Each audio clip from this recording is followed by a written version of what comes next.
Hi viewers, welcome to our channel. మరి తెలంగాణలో governor మారబోతుంది అన్న ఒక వార్తలు అయితే వైరల్ అవుతున్నాయి. సో ఇప్పుడున్న తమిళసాయి గారు అటు తమిళనాడులో ఎంపీగా కంటెస్ట్ చేయబోతున్నారు. అందుకని ఇక్కడ గవర్నర్ వేరే వారిని నియమించే అవకాశం ఉందంటున్నారు. మరి వార్తల్లో వాస్తవం ఎంత ఉంది, నిజంగా మారుస్తున్నారా లేదా? సో ఈ అంశం మీద డిస్కస్ చేయడానికి ప్రజెంట్ మనతో పాటు సీనియర్ జర్నలిస్ట్ జయదేవ్ గారు వాటిని అడిగి తెలుసుకుందాం. సార్ నమస్కారం. నమస్తే. అంటే గవర్నర్ రాష్ట్ర ప్రథమ పౌరురాలు ఆవిడ. ఇంతకుముందు ఉన్న ప్రభుత్వంకి, అదే కేసీఆర్ గారి ప్రభుత్వంకి, తెలంగాణ రాష్ట్ర సమితికి ఎందుకో చాలా ఎడమొహం పెడమొహంగా ఉండేవారు చాలా సందర్భాల్లో. అలాగే ప్రధానమంత్రి గారు హైదరాబాద్ వచ్చినప్పుడు కూడా ప్రోటోకాల్గా ఫాలో అయ్యి ముఖ్యమంత్రి ఎయిర్పోర్ట్కి వెళ్ళి ఆహ్వానించాలి అనే సందర్భంలో కూడా గవర్నరు ముఖ్యమంత్రితో వెళ్ళాల్సిన వ్యక్తి గవర్నర్ వెళ్ళేవారు, కానీ ముఖ్యమంత్రి కేసీఆర్ గారు వెళ్లకుండా చలసాని శ్రీనివాస్ యాదవ్ గారినో లేకపోతే ఇంకో మంత్రినో ఎవరినో పంపించేవారు. సో అంటే ఏదో పడక అంటే అక్కడ ఎందుకు అలాగా పడట్లేదు అని అంటే ప్రధాన కారణం నాకు తెలిసినంత వరకు గవర్నర్లు, రాష్ట్రపతులు కూడా భారత ప్రథమ పౌరుడు కానీ, ప్రథమ పౌరురాలు కానీ, రాష్ట్ర ప్రథమ పౌరుడు కానీ, పౌరురాలు కానీ ఖచ్చితంగా ఒక పార్టీకి విధేయుడిగా ఉన్న వాళ్ళనే నియమించడం జరుగుతుంది, వాళ్ళ మెజారిటీ బట్టి కదా. సో లోక్సభలో అయితే, అదే రాష్ట్రపతి అయితే లోక్సభలో ఉండే మెజారిటీ బట్టి ఎవరైతే ఎన్నుకుంటారో వాళ్ళ రాష్ట్రపతిగా అభ్యర్థిని పెట్టుకోవడం. ఇక్కడ రాష్ట్రంలో అయితే ఎవరి ఎవరిదైతే గవర్నమెంట్ ఉంటుందో వాళ్ళకి సంబంధించిన వ్యక్తిని పెట్టుకోవడం అవుతుంది. అయితే రాష్ట్రపతి, గవర్నర్ కూడా కేంద్రం నియమించిన దాని ప్రకారం ఉంటుంది కాబట్టి కేంద్ర ప్రభుత్వం ఏదైతే ఉంటుందో వాళ్ళే మ్యాక్సిమం వాళ్ళకి తెలిసిన వ్యక్తుల్ని, లేదంటే వాళ్ళు సపోర్ట్ చేసే వ్యక్తుల్ని, లేదా ఒకప్పుడు వాళ్ళ పార్టీకి విధేయులుగా ఉన్న వ్యక్తుల్ని పెట్టుకోవడం జరుగుతుంది. దానికి చాలా ఎగ్జాంపుల్స్ కూడా ఉన్నాయి, మీకు తెలిసే ఉంటుంది. ఇప్పుడు తమిళసాయి గారు ఏదైతే ఉన్నారో ఆవిడ ఒకప్పుడు తమిళనాడులో బీజేపీలో బాగా యాక్టివ్ పార్టిసిపెంట్ అని, ఆ పార్టీకి సంబంధించి చాలా వరకు ప్రభుత్వంతో పోరాడేవారని కూడా మనం చాలా సందర్భాల్లో వార్తలు చదువుకున్నాం. తర్వాత ఆవిడ గవర్నర్ అయిన తర్వాత ఆవిడ జీవిత చరిత్ర, ఆవిడ జనరల్గా ఎవరైతే ముఖ్యమంత్రి అవుతారో, ఎవరైతే గవర్నర్ అవుతారో వాటి గురించి పేపర్లో వస్తుంటుంది కదా. వాళ్ళ ప్రయాణం ఎలా సాగింది, ఎప్పుడు ప్రారంభించారు, ఈ స్థాయికి ఎలా వెళ్ళగలిగారు. సో ఆ సందర్భంలోనే ఆవిడ గురించి గతంలో చాలాసార్లు బీజేపీ తరఫున ఆవిడ అభ్యర్థిగా ఉండడం, ప్రభుత్వ వ్యతిరేకంగా చాలా విషయాల్లో ప్రభుత్వం ఏమైనా చేయరానివి చేసినప్పుడు ప్రభుత్వంకి వ్యతిరేకంగా పోరాడడం, చాలా సందర్భాల్లో ఆవిడ అరెస్ట్ అవ్వడం గట్రా జరిగాయి. సో ఇప్పుడు బీజేపీ ప్రభుత్వం గుర్తించి ఆవిడని తీసుకొచ్చిందని కూడా మనం చదువుకున్నాం. అలాగే ఇంతకుముందున్న రాష్ట్రపతి రామ్నాథ్ కోవింద్ గారు కూడా, ఆ పేరు మనం అంతవరకు వినలేదు, బట్ ఆయన బీజేపీలో కానీ ఆర్ఎస్ఎస్ కొన్ని విషయాల్లో కానీ ఆయన చాలా యాక్టివ్గా ఉండేవారు, దేశం కోసం చాలా కష్టపడ్డారు అని కూడా ఆ తర్వాత మనం చదువుకున్నాం. సో అటువంటి వాళ్ళకి బీజేపీ ప్రభుత్వం కూడా చాలా గుర్తింపునిస్తుంది, వాళ్ళకి సంబంధించి వాళ్ళకి తగిన సమయంలో తగిన గుర్తింపునిచ్చి తగిన హోదానిచ్చి గౌరవిస్తుంది. సో ఈవిడికి కూడా అలాగే తెలంగాణ గవర్నర్గా నియమించడం అయింది. ఈఎల్ నరసింహన్ గారి తర్వాత ఈవిడయ్యారు. సో ఇప్పుడు మళ్ళీ ఆవిడ అంటే రాజకీయ నేపథ్యం ఉన్న వాళ్ళే మ్యాక్సిమం గవర్నర్లుగా అవుతూ ఉంటారు. ఈఎల్ నరసింహన్ గారు కొంచెం దానికి కాంగ్రెస్కి విధేయుడిగా ఉండేవాడు కాబట్టి ఆయన ఒక ఐపీఎస్ ఆఫీసర్ అయినప్పటికీ కూడా తర్వాత క్రమంలో గవర్నర్గా అవతరించడం జరిగింది.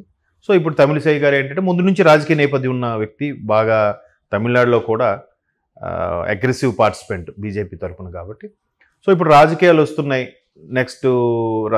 ఎలక్షన్స్ వస్తున్నాయి లోక్సభ రేపు ఏప్రిల్ మేలో. సో దాని తరఫున పోటీ చేస్తారని అంటే ఇది ఇప్పుడు ఉంది ఇన్ఫర్మేషన్. ఈవిడ టర్మ్ అయిపోయిన తర్వాత ఆవిడ ఖచ్చితంగా లోక్సభకి కంటెస్టెంట్ చేసే అవకాశం ఉందన్నట్టు కూడా వార్తలు మనం విన్నాం. బట్ అది ఎంతవరకు వాస్తవం తెలియదు. బట్ మళ్ళీ ఇప్పుడు మీరు అడుగుతుంటే వాస్తవం ఏమో అనిపిస్తోంది. సో ఇప్పుడు ఆవిడ వెళ్ళిపోయిన తర్వాత నెక్స్ట్ గవర్నర్ ఎవరు అనేది మీ క్వశ్చన్. సో ఖచ్చితంగా మళ్ళీ ప్రభుత్వానికి విధేయులుగా ఉన్న వాళ్ళనే పెట్టుకుంటారు.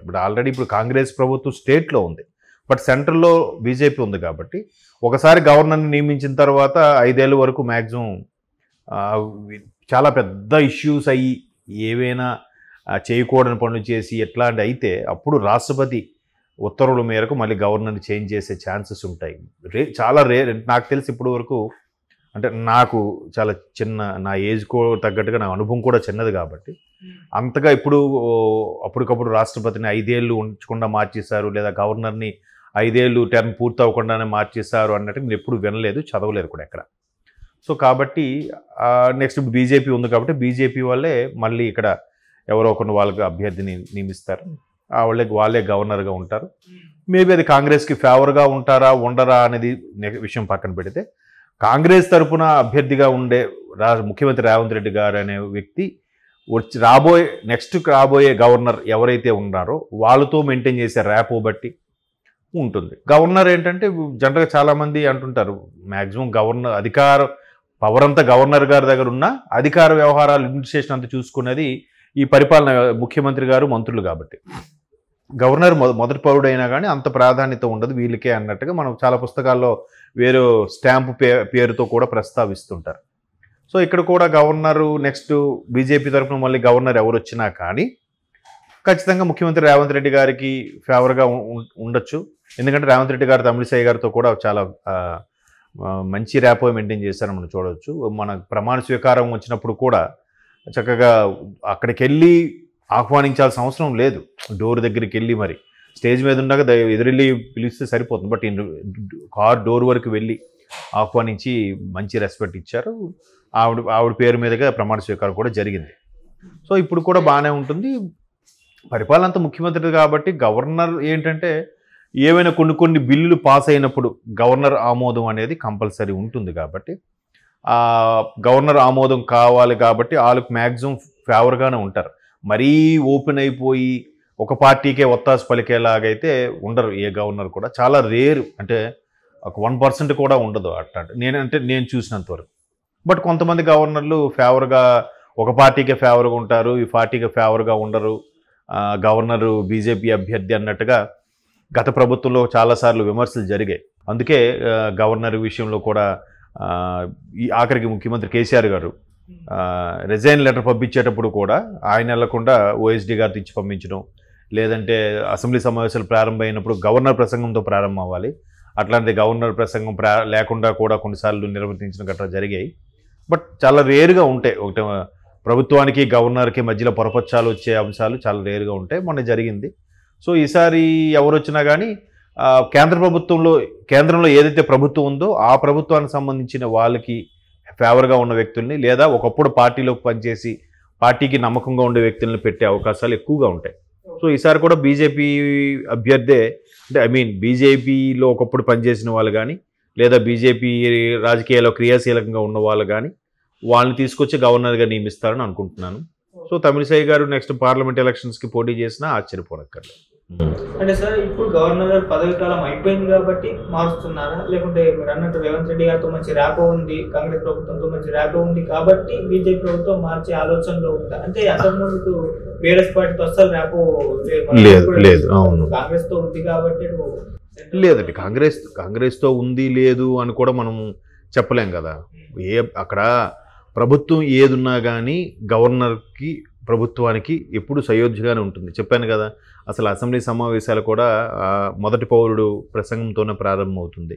ఆ ప్రసంగం తర్వాత కూడా దాని మీద ఒకరోజు చర్చ అంతా నడుస్తుంది.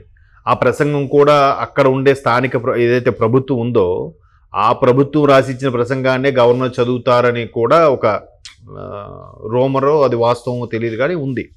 బట్ గవర్నర్కు సంబంధించి కూడా వాళ్ళు పిఏ ఉంటారు, వాళ్ళు చూసుకునే వ్యవహారాలు వాళ్ళు రచిస్తారు. కొంత ప్రభుత్వంతో రేపు పెట్టబోయే సమావేశాల్లో ప్రధానంగా దేని మీద చర్చించబోతుంది ప్రభుత్వం, ఏ అంశాల గురించి చర్చకు రాబోతుంది అనే దాని మీద తెలుసుకొని ఆ అంశాలు అక్కడ ప్రస్తావించి మాట్లాడతారు తప్ప మరీ ప్రభుత్వం ఇచ్చిన స్క్రిప్టే చదువుతారని నేనైతే అనుకోను.